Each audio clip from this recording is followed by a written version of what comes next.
Bonjour, je vous invite à prolonger notre étude de l'Apocalypse et à lire le chapitre 6 de ce livre. Nous sommes arrivés dans notre lecture de l'Apocalypse à l'étape où le Seigneur intervient dans l'histoire des hommes. Jésus ouvre successivement 7 sceaux du livre que lui seul, par son œuvre salutaire en faveur des hommes, est digne d'ouvrir. C'est lui qui est aux commandes de l'histoire. Lui qui a tant aimé le monde, lui qui s'est donné pour le monde. Il n'a pas changé, il continue d'aimer, de vouloir sauver. Et c'est pourquoi lorsqu'on voit les malheurs qui s'abattent sur la terre, il vaut mieux les lire comme des avertissements qui se veulent malgré tout salutaires, plutôt que comme des jugements vengeurs du Seigneur. Le Christ glorifié n'est pas en train de se venger de ce qu'on lui a fait lorsqu'il était sur la terre. Au contraire, il poursuit son œuvre de salut pour mener le plan de Dieu jusqu'à son aboutissement, malgré le mal, malgré la révolte humaine. L'apôtre Paul dit cette action du Christ avec d'autres mots en 1 Corinthiens 15, verset 25. « Il faut qu'il règne jusqu'à ce qu'il ait mis tous ses ennemis sous ses pieds. » Paul décrit ici l'action présente du Christ, poursuivre le projet de Dieu malgré la révolte de l'humanité, et c'est ce à quoi nous assistons ici au chapitre 6 de l'Apocalypse.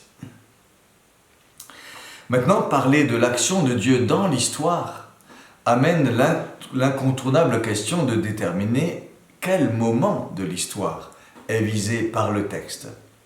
Et c'est ici que les interprétations peuvent diverger, et même que parfois des gens peuvent s'affronter. Et je ne peux pas échapper à cette réalité en commentant notre texte. Il me faudra par honnêteté donner l'une ou l'autre précision sur mon positionnement. On associe volontiers les jugements sur le monde au temps de la fin. Mais le langage biblique sur les temps de la fin n'est pas forcément le nôtre. L'Épître aux Hébreux nous dit qu'après avoir parlé au Père par les prophètes, Dieu, en ces temps qui sont les derniers, nous a parlé par le Fils. Les derniers temps sont donc ceux qui s'ouvrent avec la venue sur terre du Seigneur Jésus et qui durent jusqu'à son retour. C'est une longue période entre les deux venues du Christ. Et c'est ce qui conduit bien des personnes à penser que ce chapitre 6 nous parle du temps qui commence au moment où le Christ ressuscité remonte au ciel et reçoit les commandes de l'histoire. Et cette histoire est donc celle du monde et du peuple de Dieu jusqu'au retour en gloire du Seigneur, jusqu'à son règne éternel. Et nous sommes dedans donc, comme l'étaient les chrétiens du temps de l'apôtre Jean. Le chapitre 5 nous assure que le Seigneur Jésus est aux commandes de tout. Le chapitre 6 et la suite de l'Apocalypse nous disent ce que cela implique pour l'histoire humaine jusqu'à la fin des temps. Mais il vous faut maintenant que je vous parle d'un courant de pensée particulier qui est apparu au XIXe siècle et qui prône une lecture très particulière du plan de Dieu et des événements de la fin. Ça s'appelle le dispensationalisme. C'est un courant de pensée qui s'est diffusé dans les milieux darbistes, puis par la Bible Scofield, qui a été très longtemps la seule Bible à noter en français, et par les écrits aussi de personnes comme René Pache. C'est un courant qui est très vivant aux États-Unis. Ce courant prône une lecture littérale de toutes les prophéties, notamment celles de l'Ancien Testament. Ainsi, quand il est question d'Israël dans les prophéties de l'Ancien Testament, cela ne peut pas être du tout une figure de ce qui adviendra lorsque le peuple de Dieu sera l'Église. Mais Israël, c'est Israël. Et l'Église, pour les dispensationalistes, n'est pas annoncée du tout dans l'Ancien Testament. Elle ne survient que parce qu'Israël a refusé l'offre du royaume qui lui a été faite. Et donc le plan de Dieu qui est annoncé dans l'Ancien Testament ne pourra reprendre qu'une fois que l'Église ne sera plus là. Et alors Israël sera à nouveau au centre de l'action de Dieu. Et c'est ainsi que les dispensationalistes enseignent qu'il y aura un enlèvement soudain de l'Église au ciel, qui peut survenir à n'importe quel moment, sans prévenir, sans signe précurseur. Une fois les chrétiens enlevés au ciel de cette façon, la vie continue sur terre, avec cette fois-ci Israël qui deviendra le centre du plan de Dieu. Ce sera d'abord un temps de tribulation auquel l'Église échappe, mais qui permet à Israël de revenir à Dieu dans la douleur. Puis adviendra le règne du Christ à Jérusalem pendant une période bénie de 1000 ans où les Juifs évangéliseront le monde. Pour ceux qui font cette lecture, Apocalypse 6 a lieu après cet enlèvement de l'Église. C'est le début du temps des douleurs pour Israël et pour le monde, mais sans l'Église. Sur quoi s'appuie-t-on pour affirmer cet enlèvement de l'Église avant le retour en gloire du Seigneur pour vaincre ses ennemis et faire toutes choses nouvelles? Essentiellement un texte dans 1 Thessaloniciens 4, versets 15 à 17. Voici ce que nous vous déclarons, dit l'apôtre Paul, d'après la parole du Seigneur. Nous les vivants, restés pour l'avènement du Seigneur, nous ne devancerons pas ceux qui sont décédés. Car le Seigneur lui-même a un signal donné, à la voix d'un archange, et au son de la trompette de Dieu, descendra du ciel, et les morts en Christ ressusciteront premièrement. Ensuite, nous les vivants qui sont restés, nous serons tous ensemble enlevés avec eux sur les nuées à la rencontre du Seigneur dans les airs, et ainsi nous serons toujours avec le Seigneur. Il est question ici, vous le voyez, d'être enlevés à la rencontre du Seigneur et des morts en Christ qui ressuscitent premièrement. D'où l'idée d'un enlèvement de l'Église et d'une résurrection des chrétiens avant la résurrection des autres. Le problème est que le texte ne parle pas du tout de cela et ne compare pas du tout la résurrection des chrétiens et la résurrection des autres. Lorsque Paul affirme que les morts en Christ ressusciteront premièrement, il répond à la question, est-ce que nous, les chrétiens vivants, on va devancer nos frères qui sont déjà morts lors du retour du Seigneur? Et la réponse est non. On ira tous ensemble à la rencontre du Seigneur. Et nos frères décédés ressusciteront d'abord pour que nous puissions, eux et nous, partir ensemble à la rencontre du Seigneur lorsqu'il reviendra. Le texte ici ne distingue pas la résurrection des chrétiens par rapport à la résurrection des injustes en disant qu'elle est une résurrection spécifique, mais compare la résurrection des chrétiens avec le sort des chrétiens encore vivants lors du retour du Seigneur Jésus. Et rien, d'après ce texte, ne permet de parler d'une résurrection des chrétiens avant la résurrection des non-chrétiens. Et ceci d'autant plus que Jésus a parlé de la résurrection des justes et des injustes comme d'une seule et même résurrection. Jean 5, versets 28 et 29. Quant à Paul, dans la suite de notre passage, il continue à parler du jour du Seigneur. Et il dit que ce jour du Seigneur, qui signifiera la ruine soudaine des méchants, n'est pas là pour vous surprendre, vous. Il parle là aux chrétiens, à l'Église. Ce qui veut dire que pour lui, les chrétiens seront bien présents sur terre au moment où le retour du Seigneur provoque la ruine du monde pécheur. Ils ne sont pas enlevés avant. Et ce jour du Seigneur, précise l'apôtre dans 2 Thessaloniciens 2, est aussi le jour où le Seigneur Jésus détruira l'impie, l'antichrist, par le souffle de sa bouche. Tout cela fait un tout. C'est le même jour du Seigneur. À ce moment-là, et c'est à ce moment-là, que l'Église est enlevée à la rencontre du Seigneur. Ce jour-là, les chrétiens, qu'ils soient déjà morts ou qu'ils soient restés vivants, sont enlevés vers le Seigneur alors qu'il vient sur les nuées. Et c'est ainsi qu'avec son Église, accompagné de son Église, le Seigneur fait son retour en gloire sur terre pour juger les vivants et les morts. Mais cela se passe le jour du Seigneur, le jour de son retour en gloire. Parler d'un enlèvement distinct de l'Église avant est totalement arbitraire. Cela n'a aucun soutien dans les textes bibliques. Alors bien sûr, une fois qu'on a cette grille de lecture, on peut interpréter bien des textes en fonction de cette grille. Mais où se trouve le fondement explicite pour cette grille? Là est toute la question. On a fait toute une construction à partir de là, mais où est la base biblique du postulat qui gouverne toute la construction? Alors je sais que certains d'entre vous auront du mal à entendre ce que je dis, mais j'explicite ce que je crois. Je crois à l'enlèvement de l'Église, mais dans le sens où je viens de le dire, comme une façon pour le Seigneur, le jour de son triomphe, d'associer son Église à ce triomphe. Et j'aimerais préciser que seuls les dispensationalistes pensent à l'enlèvement de l'Église à la façon dont je viens de vous parler.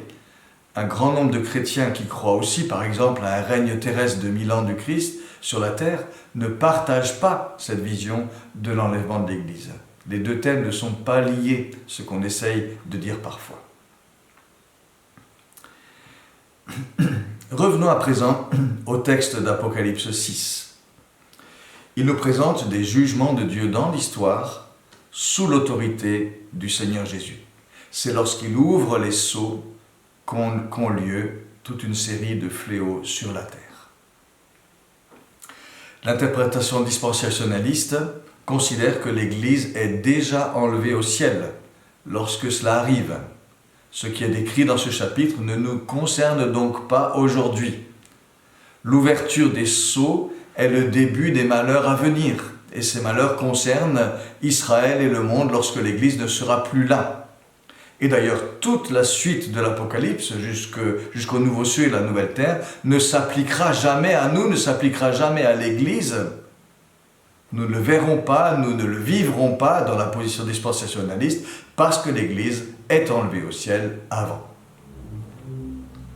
Maintenant, lorsque l'on n'adopte pas cette lecture, qui reporte tout pour Israël et pour le monde sans l'Église, se pose la question du moment concerné par cette ouverture des sceaux.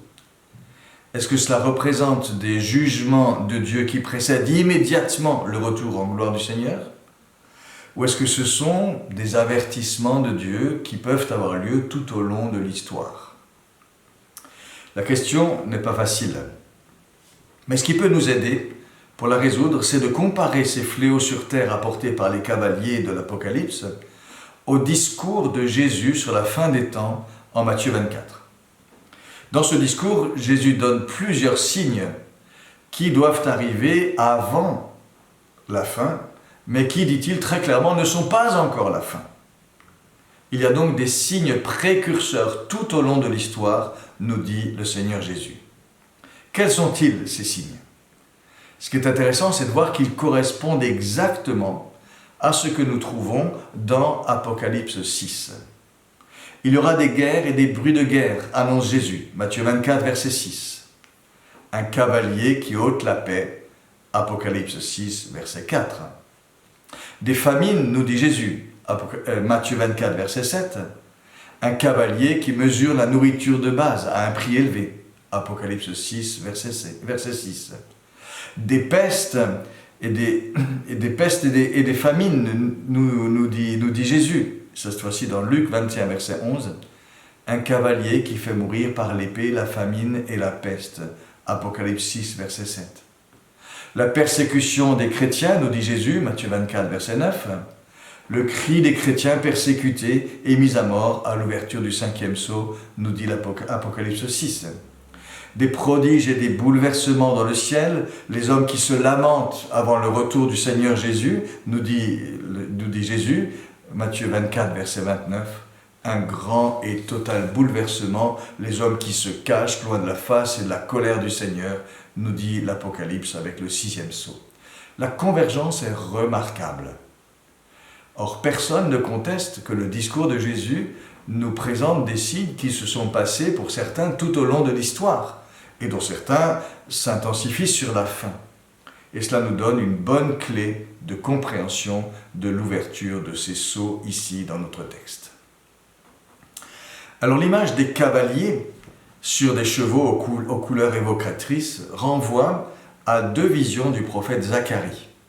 Dans une première vision, chapitre 1, des chevaux sont envoyés sur toute la terre. Et cela soulève la question, mais jusqu'à quand seras-tu sans compassion pour Jérusalem ? Mais le Seigneur console et rassure son peuple. C'est Zacharie 1, 16 à 17. Dans une deuxième vision de Zacharie, chapitre 6, on voit des chars tirés par des chevaux aux couleurs différentes et qui sont envoyés. Et cette fois-ci, ils annoncent les jugements de Dieu sur les nations. Les chevaux de l'Apocalypse correspondent à ces jugements de Dieu. Mais vous aurez remarqué que la question « jusqu'à quand » retentit aussi avec l'ouverture du 5e sceau. C'est le cri des martyrs qui sont immolés à cause de la parole de Dieu et du témoignage qu'ils ont rendu. On est donc dans un monde où les chrétiens souffrent, il y a des jugements de Dieu, mais ils sont partiels et on crie après la justice finale de Dieu. Si on regarde l'ouverture des sceaux, les 4 premiers forment un ensemble. On y trouve exactement la même séquence. D'abord, une voix qui dit « Viens ». Cet appel provient à tour de rôle de chacun des 4 êtres vivants qui entourent le trône de Dieu et qui représentent la création reconnaissant son Créateur. C'est le chapitre 5, verset 6, on l'a vu. À qui s'adresse l'appel « Viens » ? Au cavalier ? À l'agneau ? C'est difficile à déterminer. Mais cette prière émane de la création tout entière qui demande l'action du Seigneur pour que soit reconnue sa seigneurie et qui aspire au renouvellement de toutes choses. Et Paul nous parle aussi de ce soupir de la création dans Romains 8. Vient alors donc un cheval dont on précise à chaque fois la couleur avec son cavalier. Chacune représente une action particulière de Dieu. Pas forcément un événement unique, mais un type d'action, un type d'intervention. Les 3 derniers sont facilement identifiés. Le cheval rouge-feu et son cavalier représentent la guerre. Le cheval noir et son cavalier représentent la famine et la disette, avec un prix pour la nourriture qui est jusqu'à 8 fois le cours normal. Le cheval verdâtre représente la mort provoquée par l'épée, la famine, la peste, les bêtes sauvages. Le premier cavalier, lui, est plus difficile à identifier. C'est un cheval blanc, royal, dont le cavalier part en vainqueur et pour vaincre, nous est-il dit au verset 2. Cela représente au Christ, qui est décrit dans des termes très semblables au chapitre 19, lorsqu'il vainc tous ses ennemis. Et du coup, il y aurait là un message très fort.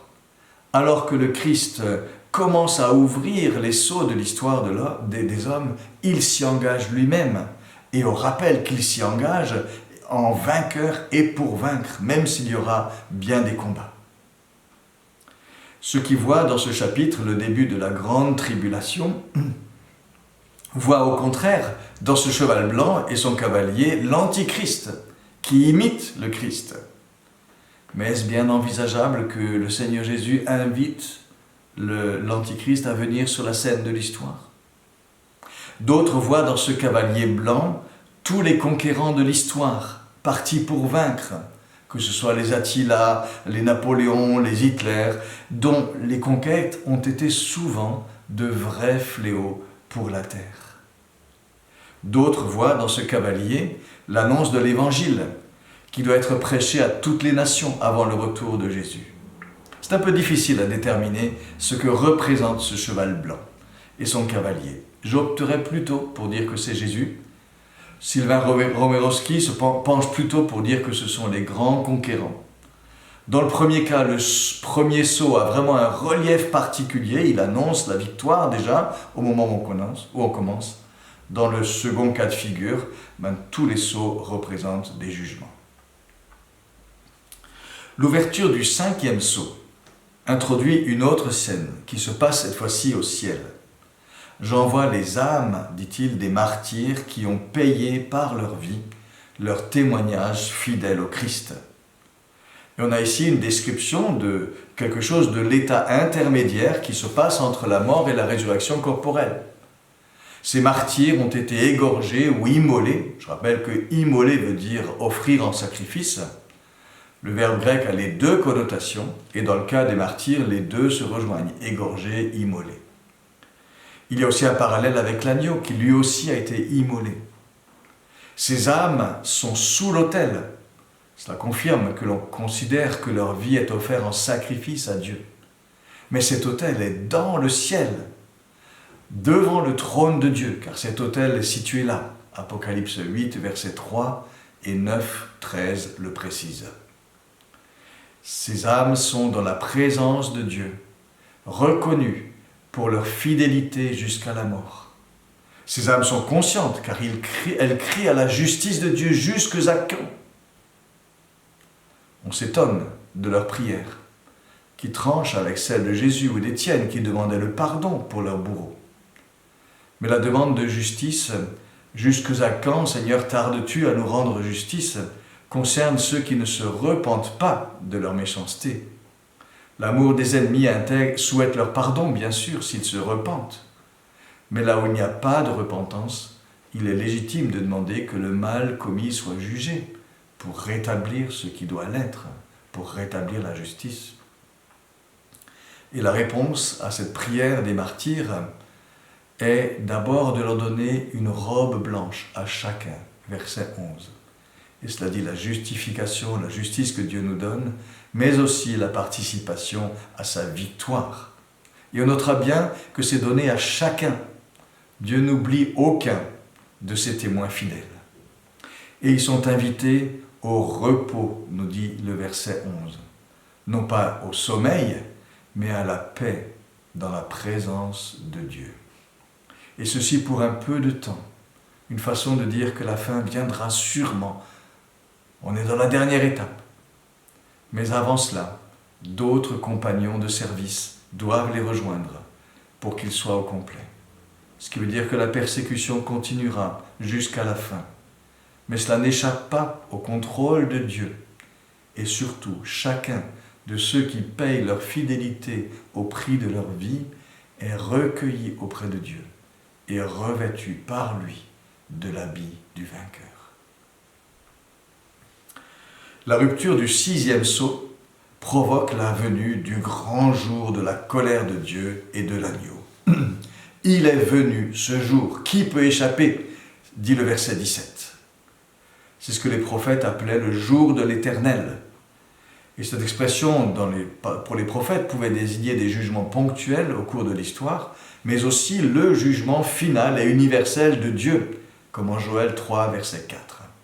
Et c'est le cas ici, avec des bouleversements qui ébranlent tout, versets 12 à 14.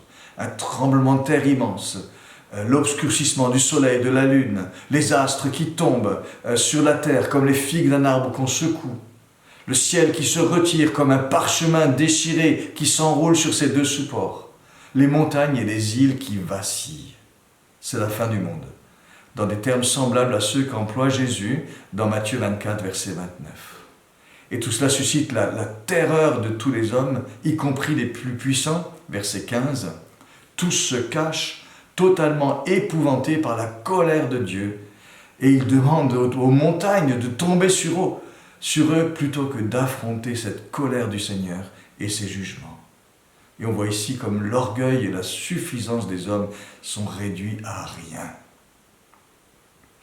Ce jour est décrit comme le jour de la colère de celui qui est sur le trône et de l'agneau, verset 16.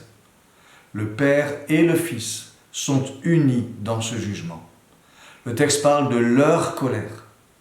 Ils sont un dans le jugement, comme ils avaient été un pour accomplir l'œuvre du salut.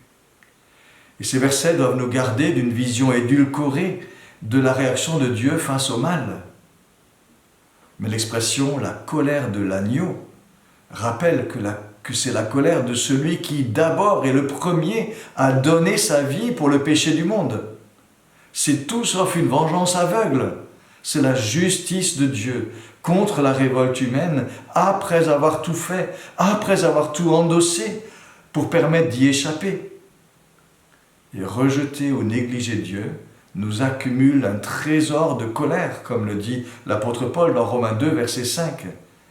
Et elle apparaît ici terriblement redoutable. Qui pourrait subsister ? Dit le verset 17. Alors ce chapitre tout entier nous aide à penser les désordres du monde. Où est le Seigneur quand tant de choses vont mal ?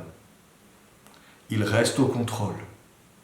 Il avertit par les désordres du monde. Et il est un temps qui est encore celui de la patience de Dieu, les premiers sauts. Mais viendra le jour de la colère, où il sera trop tard.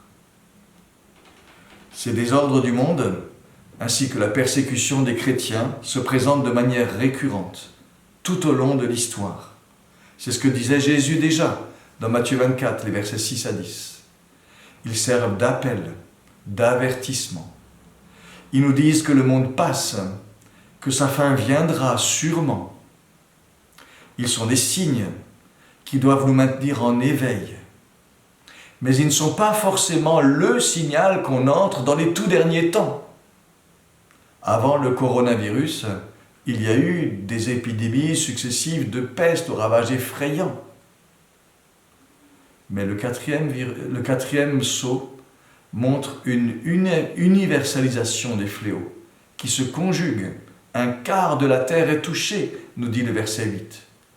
Et il nous faut être attentifs à cette universalisation et aux désorganisations multiples impliquées. L'avertissement devient plus sévère. Discerner de tels signes dans notre temps ne doit pas provoquer de fièvre eschatologique, car on ne sait pas s'ils sont les tout derniers. Mais cela doit vraiment nous faire prendre au sérieux que le monde passe, et ses convoitises aussi, comme le dit l'apôtre Jean, 1 Jean 2, 17. Nous conduire à nous préparer à la rencontre de notre Dieu. Nous amener à une conduite sainte, puisque tout ce qui est en voie de dissolution doit passer. 2 Pierre 3, verset 11. À rester les témoins fidèles de l'Évangile, quoi qu'il en coûte, mais aussi à lever les yeux, car notre délivrance approche. Luc 21, verset 28.